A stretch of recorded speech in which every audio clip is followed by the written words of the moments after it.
I welcome Dr. Ravikumar to deliver a lecture on perioperative medical management of patient with recurrent ischemia. Good morning, everyone. Probably I'm the only cardiologist among a few gathering here. Am I right? Okay. So, coming to the topic, we know nearly all patients with unstable angina or recent myocardial infarction who have to undergo ACVS. They're definitely on medications, anti-anginal drugs to control the ischemia. Then while waiting for the CABGs, then we use IV nitroglycerin, IV nicotinical if necessary, and even if necessary we put an IABP while the patient is waiting for surgery and all that. Then what are the issues? What are the issues that we have to really think about when taking a patient for CABGs and it develops recurrent ischemia? There is always a bit of controversy when it comes to the drugs the patient is on between the cardiothoracic surgeon and the cardiologist, because it's always when should the medication should be continued or discontinued, or when it has to be discontinued, when exactly it should be discontinued. So mainly the ambiguity is for the three class of drugs, that is the antiplatelet agents, beta blockers and statins. Coming to the antiplatelet agents, we know all the antiplatelet agents, as we know, the aspirin, the thienopiridines, Clopidogrel, Prasugrel and ticlopidine, which is not being used much now, and the 2B3A inhibitors like abciximab, eptifibatide and tirofiban. So coming to the mainstay of antiplatelet agents, that is the aspirin. So when I started off my DM career, so always the patient used to be stopped on aspirin. So when a patient has to undergo CABGs, the first thing it is done is stop aspirin. Okay, and then continue him on, if necessary, if his patient is having unstable angina or recurrent angina, then give him low molecular heparin or heparin, and then take him up for surgery. In case if the patient develops severe ischemia and going with threatening infarct, then put an IABP and take him up for surgery. But is it really mandatory to stop aspirin? But what does the trials data say? Nearly all patients with unstable angina or recent MI in whom CABG, they will be taking aspirin, and it can be performed safely in these individuals with only a modest increase in the bleeding risk. And preoperative aspirin use reduces the operative morbidity and mortality rates.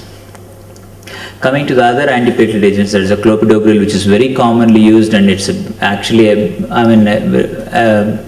the surgeons probably are never comfortable taking up the patient on Clopidogrel. Okay, so coming to what it the Clopidogrel has shown excellent results in patients with unstable angina and non-ST elevation MI in the management. And also the most important thing is, if the patient is taken up for surgery, there is increase in the post-CABG bleeding and the transfusion requirement is increased. And what exactly, if the patient has to undergo an urgent CABGs, emergency CABGs, if you stop within less than 24 hours of stopping Clopidogrel, if the patient is taken up for CABG, then definitely the major bleeding risk is very high and the transfusion requirement is high, morbidity increases, hospital stay increases and all that. So if Clopidogrel is stopped for more than 5 days, definitely data has shown that there is decreased bleeding and the need for transfusions are less. Between 1 to 4 days, it's not very clear, but one thing is for sure, life-threatening bleeding is definitely reduced and the transfusions may be increased. So as I said, if somebody requires more urgent CABG, that is probably if not on table, probably the patient can be pulled upon for 24 hours. Stopping Clopidogrel and taking up the patient for CABGs would be a better, so that major bleeding complications will not be there, and the risk of transfusions also, the need for transfusions also will be less. But what's happening is almost only 2/3 of the patients who are on Clopidogrel are being stopped and taken up for surgery after 5 days. And these are mainly determined by the concerns for the patient stability, resource utilization, patient preference, and confidence of the surgical team in managing hemostresis. But at least 25 to 30% of the patients are still being taken up for CABGs in the first 1 to 4 days of stopping Clopidogrel. So what does the guidelines say? So there is no doubt regarding aspirin should be administered to CABGs preoperatively. No need to stop aspirin as such. It's a class 1 indication. You have to continue the patient on aspirin. That is what we have been doing now. And in patients referred for elective CABGs, clopidogrel or ticagrelor, they should be discontinued for at least 5 days before the surgery, and prasugrel for at least 7 days to limit the blood transfusions. This is all class 1 indications with level of evidence B. In patients requiring urgent CABGs, clopidogrel and ticagrelor should be discontinued for at least 24 hours to reduce the major bleeding complications. And in patients referred to CABGs and who are on GP2B3A block inhibitors, either short-acting eptifibatide or tirofiban, they should be discontinued for at least 2 to 4 hours before surgery. And if the patient is on abscessus Preopro, at least 12 hours before he is taken up for surgery to limit the blood loss and transfusion requirement. And other thing is the patient referred for urgent surgery, but it may be reasonable to perform surgery less than 5 days after clopidogrel ticagrelor, but as I said, the need for transfusions is increased. And for prasugrel, it is almost should wait for more than 7 days actually. So this I would skip. Like coming to the next one, that is the statins. So we all know the benefit of the statins these days. LDL lowering with statins definitely has a benefit in the post-CABG patients, but there are no prospective studies really to suggest that LDL cholesterol lowering on post-CABG outcomes. There is one small randomized trial which compared placebo with statin, where it has shown and the elevation in perioperative cardiobiomarkers is decreased for patients who are on statins. But there are several non-randomized retrospective studies that have shown an association between preoperative statin use and the reduced rates of post-operative non-fatal MI and death, that's the MACE events. So these are trial data which suggests that definitely there is a mortality, reduction in the mortality and the morbidity for patients who are on statins. So preoperative statins reduce the rates of post-operative atrial fibrillation, neurological dysfunction, renal dysfunction and infection. All this probably because of the pleiotropic effects of the statin, not exactly by reducing the levels of the cholesterol, but the anti-inflammatory effects and the other pleiotropic effects of the statins. So in patients undergoing CABG who are not on statin therapy or at LDL goal, it seems reasonable to initiate intensive statin therapy preoperatively. That is 1 week, at least 1 week before surgery. So coming to the current guidelines, what does the AHS say? So all patients undergoing CABG should receive statin therapy unless contraindicated. It's a class 1 indication with level of evidence A. In patients undergoing CABG, an adequate dose of statin should be used to reduce the cholesterol levels to less than 100 milligrams to achieve at least 30% reduction in the LDL cholesterol. And in patients undergoing CABG, it is reasonable to treat the statin therapy to lower the LDL cholesterol to less than 70 in very high risk patients, especially diabetics and who have had already underwent stenting earlier. They are all high risk patients who have to go for a surgery. So the level of cholesterol LDL should be less than 70. That is the aim we have to. These are class 2A indications. And in patient requiring urgent surgery, probably a loading dose of statin, probably a high dose statin therapy should be started immediately. So class 3. AHA clearly says that discontinuation of statin or other hypolipidemic agents is not recommended before or after CABG in patients without adverse reactions to therapy. Coming to the beta blockers, this is one area where always there has been a conflict of interest between the surgeons and the cardiologists. Surgeons, they say continuing the beta blockers is probably not, they are not comfortable on the patient taking beta blockers prior to the surgery. Most of the surgeons try to stop the beta blockers. Okay, is it really necessary to do it? So the main issue is the atrial fibrillation, as everybody was talking about the post-op atrial fibrillation, that is almost, and during the surgery atrial fibrillation. So almost 30% of patients undergoing CABG, the atrial fibrillation is known to occur, especially on the second or third post-op day, which increases the length of stay and the hospital charges, everything goes up, and also the morbidity by increasing the stroke risk and all that.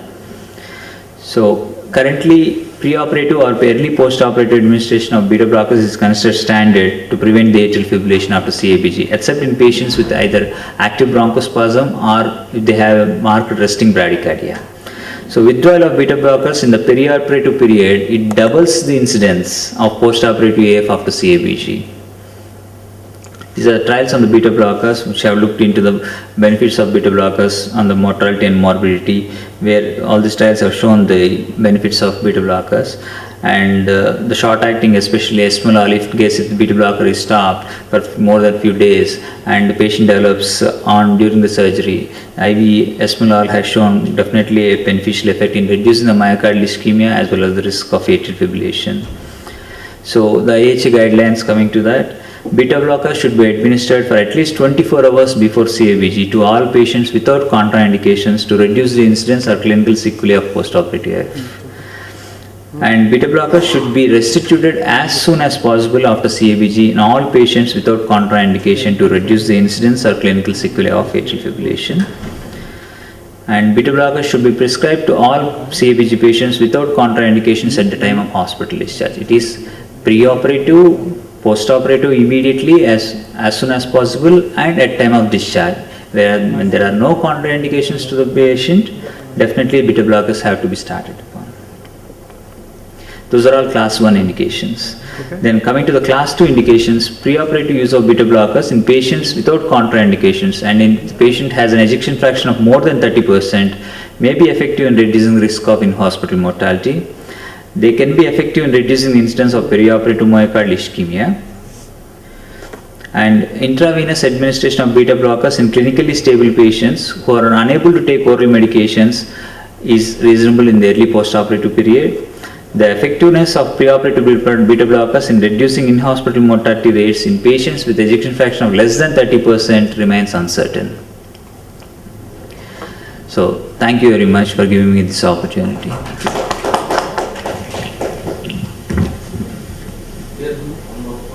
Sure. In emergency now, we start high dose of statin. What is the meaning of high dose? Usually we give a patient who comes for MI treatment, the dose that we give is 80 milligrams of atorvastatin. The same dosage we give for patient who is not been on statins and his patient is being taken up for CABG emergency, that we 80 milligrams of atorvastatin. 4 or 5 days that you can continue on the 80 milligrams. Okay, and once you have check on the lipid profile and your target LDL should be less than 70. Apart from the lipid profile results, is there any relationship between the post-operative outcome and the length of statin and beta blocker therapy or the dose of the statins? Is there any relationship? Basically, even if the statin, for example, if the LDL cholesterol is less than 70 for a patient who is not on a statin, okay, still the guidelines and the recommendations are that the patient should be on a low dose atorvastatin, or for that matter rosuvastatin. Rosuvastatin has not been studied in the post-op patients, but atorvastatin definitely has been studied. Okay, so mainly because what we are not looking at is not the reduction of LDL cholesterol, but the pleiotropic effects of the statins. So that is going to passivate the plaques and the anti-inflammatory effects that it has. All these are going to have an effect. That's what I said while showing one of the slides in the neurological dysfunction, renal dysfunction, as well as infection. All these, there have been small studies which have shown that the incidence of all these are reduced with statins post-operatively. Is there any specific recommendations or type of beta blocker or just all the beta blockers are same? Cardioselective beta blockers, all especially. Cardioselective beta blockers. It's not that atenolol, metoprolol, esmolol, all these have been studied, and carvedilol has been studied in patients with ejection fraction less than 40%. Especially should we use the long-acting or Preferably short-acting beta blockers in the immediate, pre-operative or post-operative. But when you're sending the patient home at discharge, probably then we know that what's the requirement of the dosage, and you can put him on a long-acting beta blocker also. Dr. Ravikumar for giving us some guidelines in the perioperative management of surgical patients. But which beta blocker would you like to use in a patient with bronchial reactivity in case they get into some problems, post-operative arrhythmias, either atrial fibrillation or ventricular? Probably patient who has bronchial hyperresponsiveness perioperatively or intraoperatively, if he has a problem, definitely we would like to give IV esmolol. because the effect lasts very short. But otherwise, none of these beta blockers are indicated in a patient who has severe bronchospasm or hyperreactive airways disease. These days, what we are doing is we are putting them on ivabradine to control the heart rates. Ivabradine also has been shown to reduce the heart rates as much as beta blockers, and they definitely have an effect. But does it reduce arrhythmias? Incidence, of arrhythmias? it only has an effect on the sinus node. It does not reduce the incidence of atrial fibrillation What or is your experience with ranolazine? Ranolazine basically, actually we do not, it's indicated only in patients with refractory angina rather than, giving it in all patients with, in patients with ACS, ranolazine definitely we are not using it at all. In chronic stable angina it is recommended provided the patient does not respond, and patients who are undergoing CABGs especially and where the risk of arrhythmias is high, ranolazine we usually avoid because of its propensity to increase the QT interval.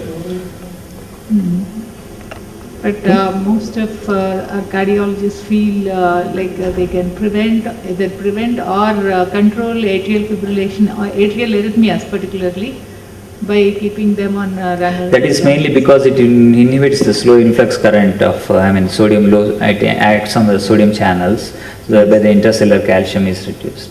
But probably it is all anti-anginal effect, and rather than the studies on preventing the atrial fibrillation or arrhythmias, I'm not really sure about that.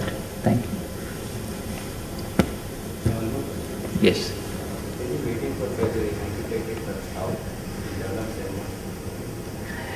The first thing that we do is put the patient, if he's hemodynamically unstable, put the patient on intra-aortic balloon pump and rush him for the CABGs. If in case the surgeon is not available or for some reasons the surgery cannot be performed, then we are going to take him up to the cath lab and open up that vessel. Just do the culprit vessel angioplasty. Don't put a stent also. Just do the angioplasty. We know that the patient requires surgery, then wait for 1 month or 6 weeks. Once then he can go for surgery. Okay. Thank you very much.